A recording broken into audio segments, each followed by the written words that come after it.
நிம்மதியின் ரகசியம் குறித்து ஒருத்தட்ட கேள்வி கேட்டாங்க. அதுக்கு அவர் என்ன சொல்றாருன்னு பாப்போமா?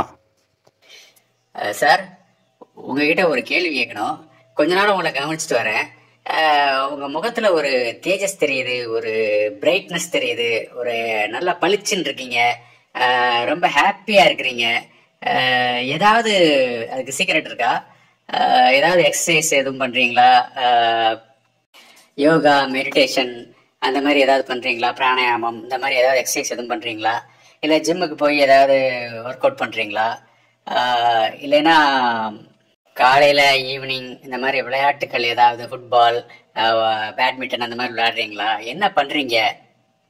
வேற சத்தான காய்கறிகள், பழங்கள் இந்த மாதிரி ஃபுட் ஐட்டம்ஸ் நல்லா இது பண்றீங்களா, சாப்பிட்றீங்களா? என்ன பண்றீங்க? எப்படி எப்படி ஹாப்பியா இருக்கீங்க? சொன்னீங்கன்னா நாங்களும் கொஞ்சம் ஃபாலோ பண்ணுவோம்ல. அதெல்லாம் எதுவும் இல்லை சார். ஒய்ஃப் ஊருக்கு போயிருக்கிறாங்க. சொந்தக்காரங்க யாருக்கிட்டையும் நான் பேசுறது இல்லை.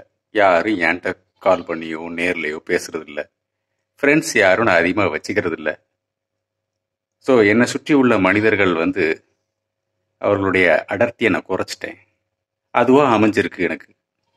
ஸோ நான் உண்டு, என் மனசு உண்டு, எனக்குன்னு ஒரு தனி உலகம் உண்டு.